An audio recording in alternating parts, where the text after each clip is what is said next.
No, son una bendición los muchachos. ¿Se escucha, no? ¿Sí? ¿Se escucha bien? ¿No? No. ¿Sí? ¿No? ¿Sí? ¿No se escucha? Son una bendición los muchachos de la alabanza. Ellos son, como les contaba la última vez que vine, ellos son del Ministerio de la Alabanza, ahí sí, del Ministerio de la Alabanza de la iglesia. Son la base del Ministerio de Alabanza de la iglesia. Son además del Ministerio de Alabanza de los jóvenes. Y además faltan dos que son de mi grupo pequeño. Yo soy el consejero de ellos y le hice la invitación como grupo pequeño que vinieran conmigo acá a Santiago, pero aprovechando que eran músicos, aprovechaba de traer los instrumentos y los equipos. Así que Dios le bendiga a cada uno de ellos, su esfuerzo también. Algunos consiguieron la platita así justita y un día antes. Ni siquiera me llamaron que habían comprado los pasajes y ya los tenían listos. Pero se bendice también el esfuerzo que hacen por estar acá con nosotros, porque sabemos que esta es una iglesia que está surgiendo y tenemos que apoyar desde todos los niveles, desde la predicación, la alabanza, el servicio, desde todas las áreas tenemos que levantar la iglesia para que el Señor también añada a los que tienen que ser añadidos. La iglesia no se va a añadir por nuestros esfuerzos, la iglesia se va a añadir porque el Señor añade a la gente. Y nuestra tarea como iglesia, su tarea como iglesia y como cuerpo es predicar la palabra del Señor, es compartir a sus amigos, su testimonio, pueda dar luz en medio de las tinieblas. Así que agradecemos al Señor por lo que Él hace y por lo que Él va a hacer de aquí en adelante. Y agradecemos también a los muchachos. Le iba a decir que hablaran, pero ya me dijeron que queda poco tiempo pero sé que transmito también lo que ellos están pensando y ellos sienten en su corazón. Ayer también hubo un retiro, antes de ayer y ayer hubo un retiro de mujeres, también allá en Paihuano. ¿Cuántas fueron de acá?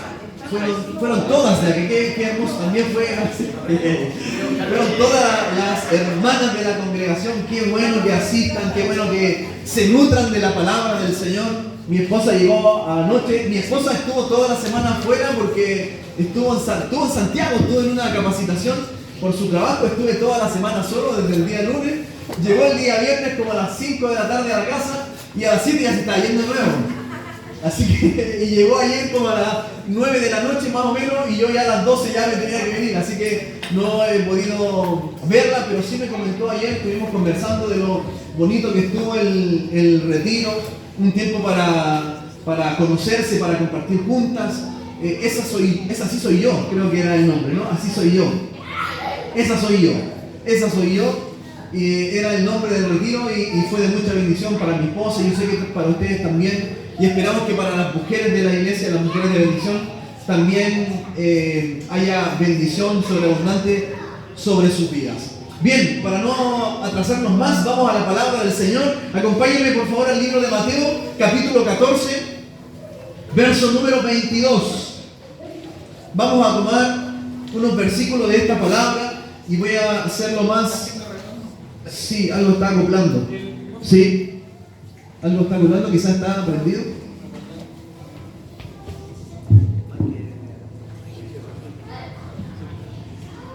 Voy a ser breve,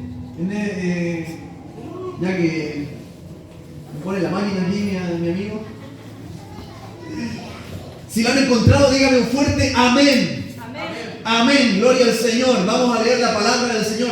Libro de Mateo, capítulo 14, verso 22 en adelante. Dice así: Enseguida Jesús hizo a sus discípulos entrar en la barca e ir delante de él a la otra ribera, entre tanto que él despedía a la multitud.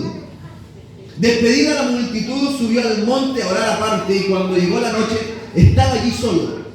Y ya la barca estaba en medio del mar, azotada por las olas, porque el viento era contrario. Mas a la cuarta vigilia de la noche, Jesús vino a ellos andando sobre el mar. Y los discípulos, viéndole andar sobre el mar, se turbaron, diciendo: ¡un fantasma! Y dieron voces de miedo. Pero enseguida Jesús les habló diciendo: tened ánimo, yo soy, no temáis. Entonces le respondió Pedro y dijo: Señor, si eres tú, manda que yo vaya a ti sobre las aguas. Y él dijo, ven. Y descendiendo Pedro de la barca, andaba sobre las aguas para ir a Jesús. Pero al ver el fuerte viento tuvo miedo y comenzó a hundirse. Dio voces diciendo, Señor, sálvame. Al momento Jesús, extendiendo la mano, asió de él y le dijo, hombre de poca fe, ¿por qué dudaste? Y cuando ellos subieron en la barca, se calmó el viento. Entonces los que estaban en la barca vinieron y le adoraron, diciendo, verdaderamente eres hijo de Dios. Palabra del Señor para nosotros, para ustedes, para nuestras vidas. Esperamos que el Señor nos hable, nos ministre, nos pueda exhortar, nos motive, nos reprenda también en esta hora y podamos adquirir su palabra y podamos vivir a través de ella. No es cosa nueva para los discípulos de Cristo toparse con tormentas en el camino de la vida. Cuando el Señor nos acercó a Él, cuando el Señor nos salvó, es para mostrarnos su poder sobre nosotros, pero también para dejar en evidencia nuestra debilidad y humanidad. Cuando el Señor le salvó a usted, no solamente le salvó para tener vida eterna, no solamente le salvó para que estuviéramos con Él. Eso dice la Escritura en el libro de Marcos, que lo primero que Él hizo, Él llamó a los que Él quiso. Él le llamó a usted y me llamó a mí. Y hemos sido voluntad de Dios desde el vientre de nuestra madre para acercarnos a Él. Pero lo segundo que hizo después de llamarnos a nosotros, era para que estuviéramos con Él. Después dice la Escritura que era para enviarnos, para que puedan sanar los enfermos y los endemoniados pudiesen ser liberados. Pero lo primero que hizo el Señor fue para salvarnos, pero fue para mostrarnos nuestra propia debilidad. Fue para mostrar la humanidad que usted y yo tenemos, porque por nosotros mismos no podemos salvarnos. Por nosotros mismos, por nuestra fuerza, nuestras habilidades, nuestras capacidades personales, nosotros no somos capaces de hacer nada. El Señor dijo, porque apartados de mí, nada podemos hacer. Es decir, que nuestra vida depende del Señor. Y si hay alguien aquí que diga, no, es que yo dependo de mí mismo y yo puedo hacer las cosas por mí mismo, yo quiero decirles que está en un tremendo error, que está equivocado y la soberbia ha llegado a su corazón.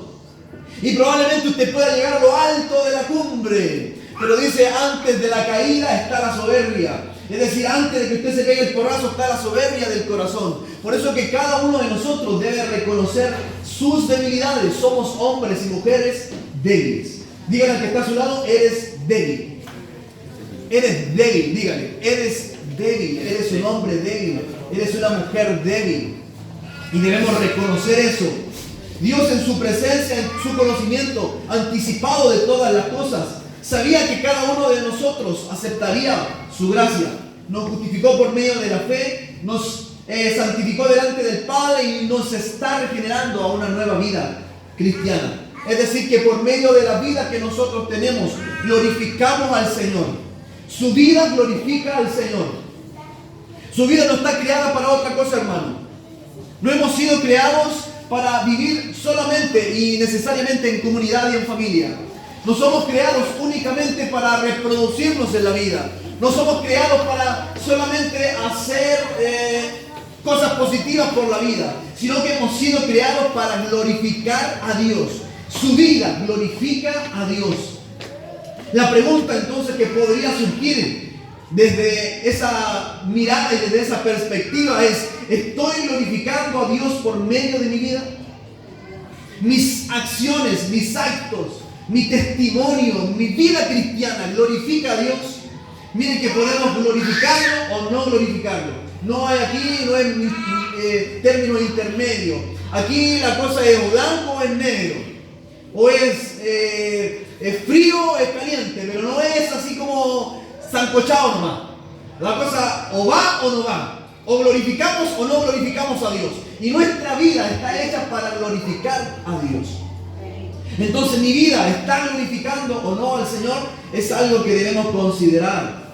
Tenemos plena certeza de que Cristo nos ha salvado y un día estaremos con Él. Pero en nuestro andar diario hay ocasiones que parecieran ser más fuertes que la fe que pudiésemos tener en sus promesas. ¿Cuántos creen aquí? Y me levantan la mano. ¿Cuántos creen por la fe que son salvos? ¿Me pueden levantar la mano? ¿Cuántos son salvos acá? Todos creemos que son salvos. Si yo le traigo a un Lázaro aquí que lleva 4 días muerto, ¿usted cree que lo podemos revivir y puede vivir nuevamente? ahí como que bajaron los amén. ¿Cierto? Para ciertas cosas sí tenemos fe y creemos, el Señor nos salvó, el Señor nos santificó. Si el Señor viniera hoy día, ¿nos vamos con el Señor? Amén. Amén, nos vamos con el Señor. Bendito sea su nombre, nos vamos con Él porque ya hemos sido salvos. Y alguien puede decir, es que en la mañana yo pequé, en la mañana yo fallé, vi algo que no tenía que haber mirado. Los ojos vagabundos se me fueron para lugares que no debería haberse ido. Y como dijo alguien, y yo siempre se lo digo a los jóvenes, como dijo alguien, la primera mirada no es pecado, así que miro largo y fijo para que no peque. Y alguien puede decir, en la mañana fallé, pequé, ¿cómo no voy al cielo? Y tenga miedo de ir al cielo. Ya somos justificados, somos salvados por la fe, así que podemos irnos tranquilamente al cielo si Él viniera por nosotros, o si la muerte viene hoy por nosotros, yo sé que allá nos vamos a encontrar. Amén. Pero aquí en la vida, en el andar diario, muchas veces la fe nos flaquea. La fe no es lo que nosotros pensamos que tenemos. La fe en muchas ocasiones flaquea. Nos encontramos entonces con estos versos, con un hecho auténtico, un hecho de la vida real, no es fantasioso como algunos lo podrían creer. Es un hecho que pareciera ser que fue sacado de una película de Hollywood, ¿cierto? Pareciera ser que es un hecho fantasista, pero no es así. Es un hecho que marcó inclusive la vida de los discípulos. La Escritura señala que luego de que Jesús hizo un milagro extraordinario, si usted va a los versos de más arriba, se dará cuenta que Jesús hizo el milagro de la alimentación de los 5,000 personas con 5 panes y 3 peces. ¿Cierto? Aquí con 5 panes y 3 pesos, con los jóvenes 5 panes y 3 peces no pasa nada. No es nada con 5 panes y 3 peces. Pero el Señor en su milagro hizo tantas cosas. Hizo un milagro maravilloso con 5 panes y 3 peces, alimentó a 5,000. Y después de eso, después de que hizo ese milagro maravilloso, vemos los versos que acabamos de leer. Le pidió entonces a sus discípulos que entraran en la barca y fueran a la otra ribera del río. La pregunta que a mí me surge cuando yo leía esto y hacía esta predicación, yo me preguntaba, el Señor que conoce todas las cosas, el Señor que sabe todas las cosas de nuestra vida, el Señor que creó todo el universo, ¿no sabía que se iba a levantar una tormenta en aquel entonces? El Señor que los mandó a la otra ribera del río por una barca, ¿sabía o no sabía que se iba a levantar una tormenta? Si sabía, quiere decir que lo hizo adrede y lo hizo a propósito. Si sabía que se iba a levantar una tormenta cuando ellos anduvieran en medio del mar, en la barca, en medio del río, aquel lugar, sabía que se iba a levantar una tormenta, ¿por qué los envió? Eso quiere decir que el Señor a cada uno de nosotros nos va a poner pruebas que vienen por delante. Eso de que nosotros somos cristianos y a nosotros no nos pasa nada, somos los que la llevan, imposible. El Señor va a poner pruebas en cada uno de nosotros. El Señor va a poner pruebas y dificultades. Va a probar nuestra fe como se prueba el oro en el crisol. Va a probar nuestra fe de qué estamos hechos. El Señor nos va a meter en pruebas a cada uno de nosotros. Pero si nos quiere meter en pruebas a cada uno de nosotros, es porque quiere sacar lo mejor de nosotros. Si tú quieres que saquen lo mejor de ti, tú vas a tener que decirle esta mañana al Señor, Señor, pruébame. ¿A cuánto le gusta que el Señor los pruebe? ¿A cuánto le gusta que el Señor los pruebe? A nadie. ¿Cierto? A nadie le gusta que el Señor los pruebe. A nadie nos gusta que el Señor nos meta en la prueba. Es difícil, es dura, es difícil, caen lágrimas. Pero si quieres que salga lo mejor de ti, el Señor te va a meter en una prueba. El Señor metió en una prueba, estaba consciente de que iba a caer una tempestad. Entonces el Señor envió intencionalmente a sus discípulos a una tempestad. Imagínense lo que significa eso. Quiero decir entonces que si has visto el poder de Dios manifestado en tu vida, posiblemente Él permita una tempestad sobre ti, pero no debes temer porque Él ha sido el que te ha enviado a ese lugar.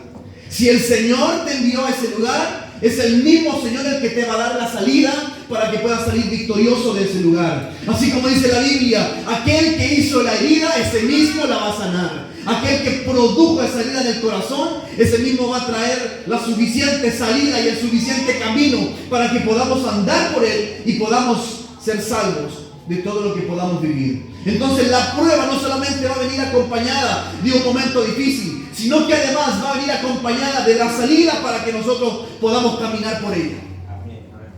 Dios no solamente entregará la prueba, sino que entregará las herramientas para que vivamos esa prueba y esa dificultad. Así dice la Biblia, Él no nos va a dejar solo, estará siempre con nosotros. Ahí dice la Escritura que Satanás os ha pedido para zarandearos como a trigo. Y yo quiero decirle esta mañana, o esta tarde, ya mediodía, que algunos de ustedes, Satanás los ha pedido para zarandearlos como a trigo. Y probablemente los ha zarandeado la semana. Probablemente los ha zarandeado hace bastante tiempo atrás. Y lo más probable es que lo esté pidiendo nuevamente para zarandearlo en algún momento de la vida. Quizás esta semana, quizás más adelante, yo no lo sé. Pero sí dice la Biblia, Satanás os ha pedido para zarandearos como a trigo. El zarandeo es un movimiento agitado, un movimiento fuerte que se hace para separar el trigo de la cizaña. Entonces los agricultores en aquel entonces tenían que mover fuertemente para que cayera lo que no servía y se quedaran con el trigo. Y ese es el zarandeo. Y así dice la Biblia, le dice el Señor a Pedro, le dice: Pedro, Satanás te ha pedido para zarandearte como trigo. Te va a agitar lo más que pueda. Va a sacar algo de ti. Pero lo maravilloso no está en eso. Lo maravilloso que dice la Biblia es que yo he rogado por ti, para que tu fe no falte.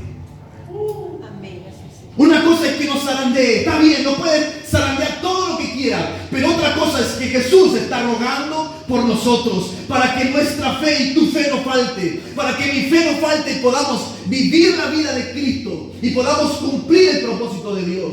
Por lo tanto, si hay alguien que va a ser zarandeado, yo quiero decirle que ese zarandeo no solo va acompañado de momentos difíciles, sino que también va acompañado de que el Dios Todopoderoso está pendiente de nosotros. Jehová está pensando en mí, dice la Biblia. Jehová piensa en nosotros. Y cuando Jehová piensa en nosotros, lo piensa desde el comienzo hasta el final. Él no deja de pensar en nosotros y no deja de ver lo que nosotros está ocurriendo en nuestras vidas. La Escritura señala que la barca estuvo toda la noche en medio del mar con los discípulos adentro, luchando contra ella. En el capítulo 8, verso 23 de Mateo, el Señor y sus discípulos ya se habían enfrentado a una tempestad, pero con la salvedad que Cristo estaba dentro de la barca. Ahora el Señor no está con ellos, están solos. Ahora los discípulos están solos. Ahora hay momentos que ellos se enfrentan a la tempestad. Ya habían vivido una tormenta. Ya el Señor les había explicado lo que iba a ocurrir. Ahora están solos. La prueba se pasa en soledad. La prueba no se pasa acompañado de nadie. La prueba tengo que vivirla sola.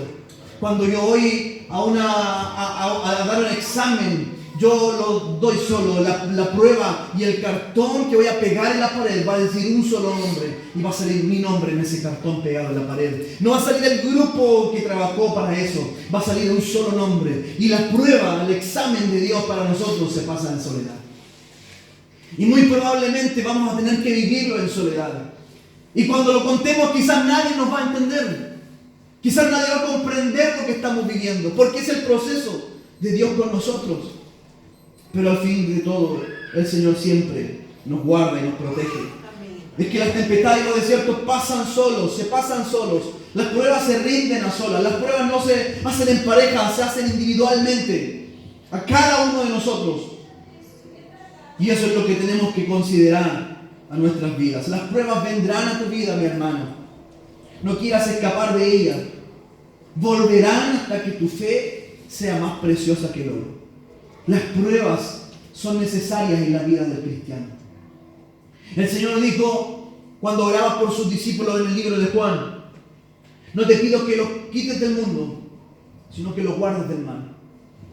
Confiad, porque yo he vencido al mundo.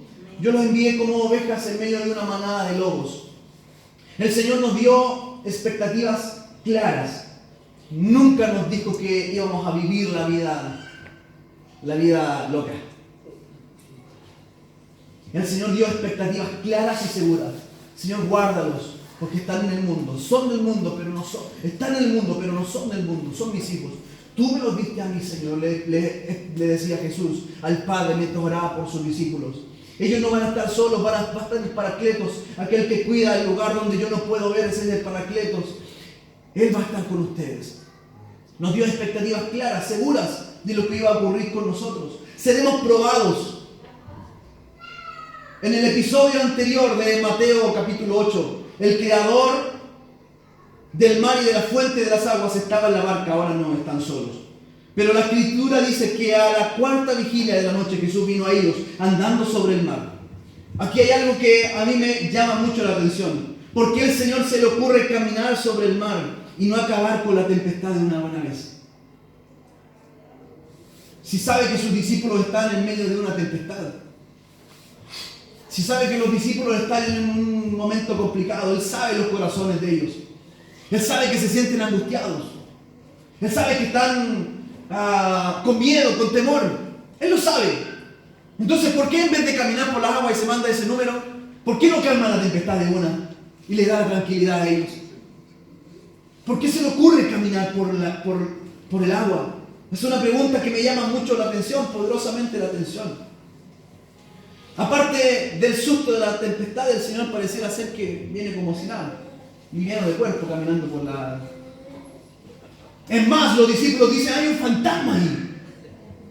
Y ese fantasma, en aquel entonces había mucho misticismo. Entonces no es algo extraño para ellos que pareciera ser un fantasma, porque en ese entonces había mucho misticismo, había un sincretismo muy extremo con las otras culturas que vivían en aquel entonces. Por lo tanto, que ellos dijeran que es un fantasma no era nada del otro mundo. Probablemente en otras ocasiones lo habían mencionado también. Entonces dice, es un fantasma. ¿Por qué el Señor, en vez de caminar por las aguas, no calma la tempestad? ¿Por qué el Señor desde la orilla, al saber de los corazones cómo estaban temerosos, no se para en la orilla y le dice, viento, calma, mar, relájate, sigamos y voy a llegar donde ellos? ¿Por qué no hace eso y los deja viviendo la tempestad y él caminando sobre el mar? Es una pregunta interesante. La última vigilia de la noche era la última, entre las 3 y las 6 de la mañana. Los discípulos reconocieron la voz del Señor y sabían que no era un fantasma, sino que era el Señor el que estaba allí. Algo quería enseñarles el Señor. La Biblia dice que mis ovejas oyen mi voz y que le siguen. Sus ovejas oyen su voz y le siguen. Yo quiero preguntarle, ¿usted sabe que el Señor habla? ¿Usted sabe que el Señor habla o no? ¿Alguien dice amén? ¿Habla el Señor? ¿Sí? Y tiene multiformas de hablar, ¿cierto?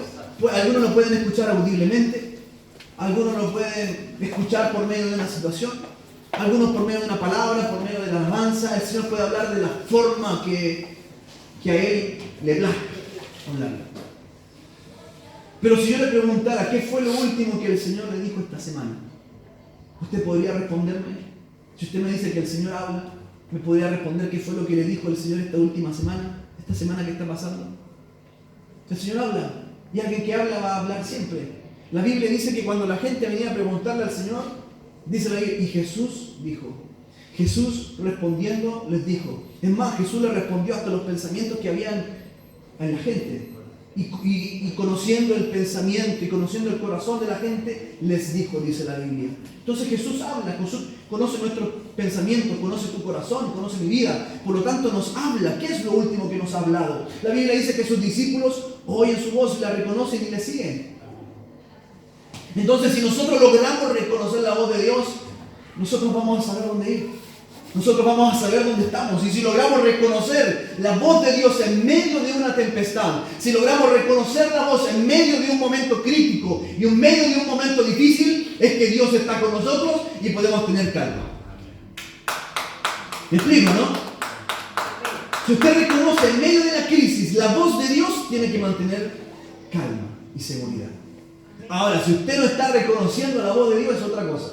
Puede que haya muchas voces que le impiden escuchar la voz de Dios. O puede que no sepas interpretar o saber cuál es la voz de Dios para su vida.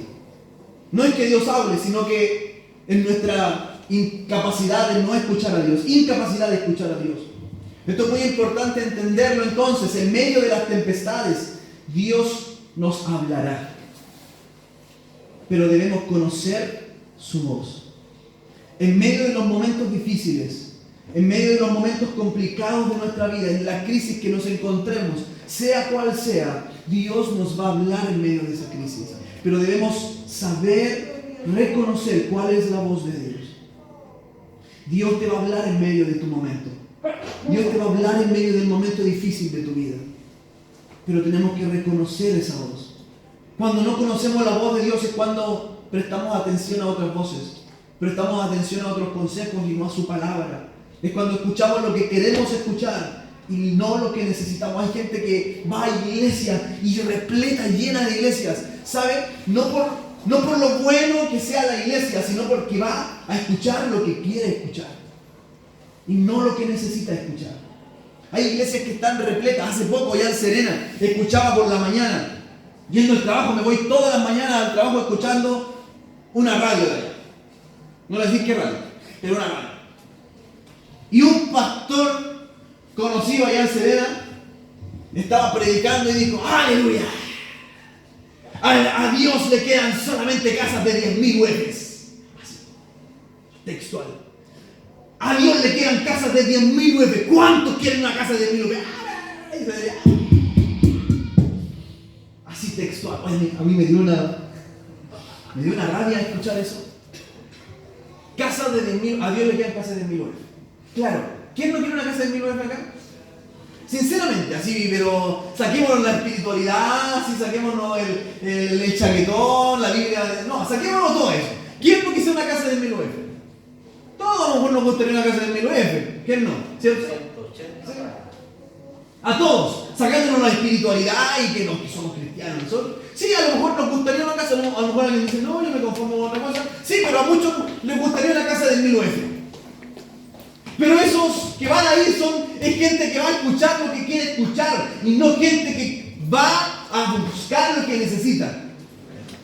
Y nosotros no vamos a escuchar lo que queremos escuchar, sino que vamos a escuchar lo que necesitamos. Y lo que necesitamos para nuestra vida no es una casa de 10.000 UF, sino es que la gracia de Dios nos perdone, sino es que el perdón de Dios esté con nosotros, sino es que el amor de Dios nos cubra. Lo que necesitamos cada uno de nosotros es negarnos nuestros propios deseos, es cargar nuestra cruz cada día y seguirle. Lo que necesitamos cada uno de nosotros es buscar a Dios con todo nuestro corazón. Lo que necesitamos cada uno de nosotros es orar cada día, es leer su palabra cada día, encontrarnos con nuestro maestro y seguirle. Eso es lo que necesitamos. Pero esa gente va a buscar lo que quiere ir a buscar nomás.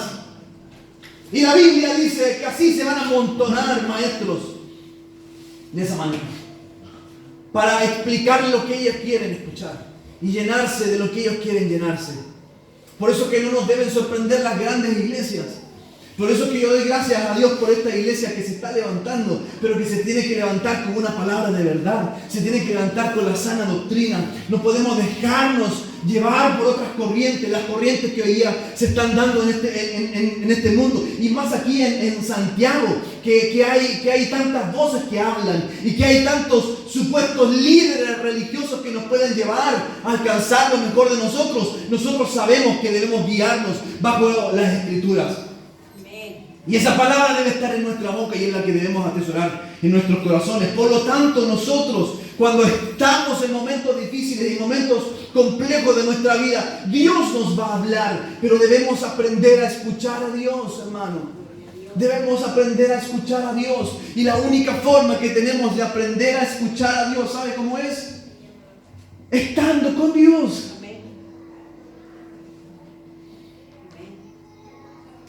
La única forma que tenemos de aprender a escuchar a Dios es estando con Dios. Es pasar tiempo con Dios. Es buscarle en oraciones, es leer su palabra. Es la única forma. No hay otro secreto mágico para eso. No hay. Es estando con Dios. Entonces, mientras más estamos con Dios, más le conocemos.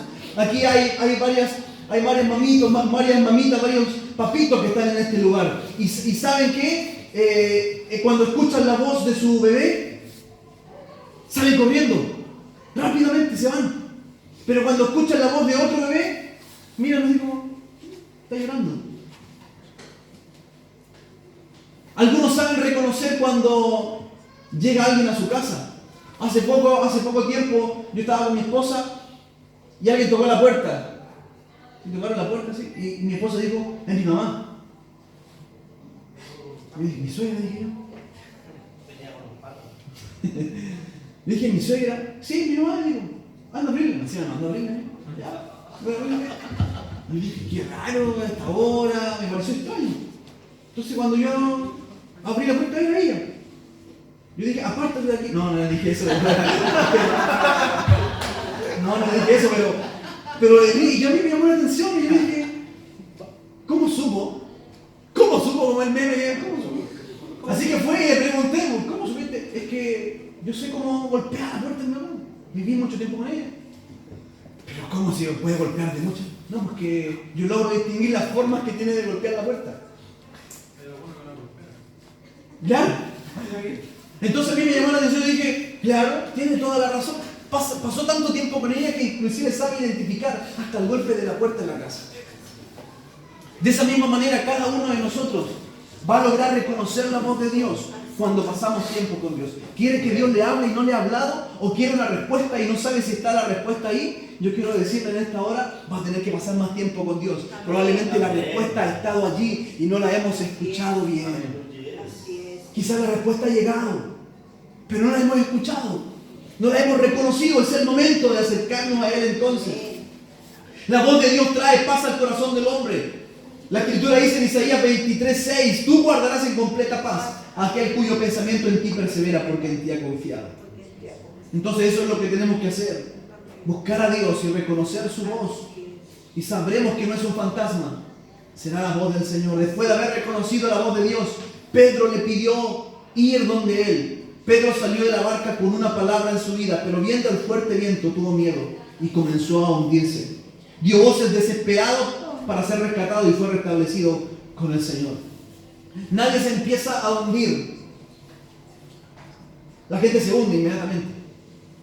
Nadie comienza a hundirse de a poco cuando se mete al mar. En el momento en que el Señor le dio la palabra a Pedro, me imagino con los discípulos en aquel entonces, comenzó a salir, estaba la escoba ahí. No es que se había parado la tempestad seguía en aquel momento. Y Pedro, por la palabra que le dio el Señor, salió de la barca y comenzó a caminar. Y todos estaban ahí mirando como Pedro. Pedro fue el único que se atrevió a salir. Pedro fue el único que se atrevió a ir donde el Señor. Todos escucharon la voz. Todos escucharon la voz que era del Señor. Todos la escucharon. Pero Pedro fue el único que se atrevió. En medio de las tempestades, en medio de las crisis, quien escucha la voz de Dios, quien reconoce la voz de Dios, va a tener la valentía de afrontar esa tempestad porque sabe que Dios le habló. Quien no escucha, quien no reconoce la voz de Dios, muy probablemente se va a quedar resistiendo la tempestad, se va a quedar esperando que Dios venga a su auxilio, pero Dios ya dio voz de auxilio y ya dio voces de socorro. Pedro fue el único que salió de ahí y llegó donde el Maestro, donde el Señor. Pedro salió de la barca, pero al ver el fuerte viento comenzó a hundirse. Nadie comienza a hundirse de la nada, la gente llega y se hunde. Usted cuando se mete a la piscina, usted no empieza a caminar y empieza a hundirse de a poquito.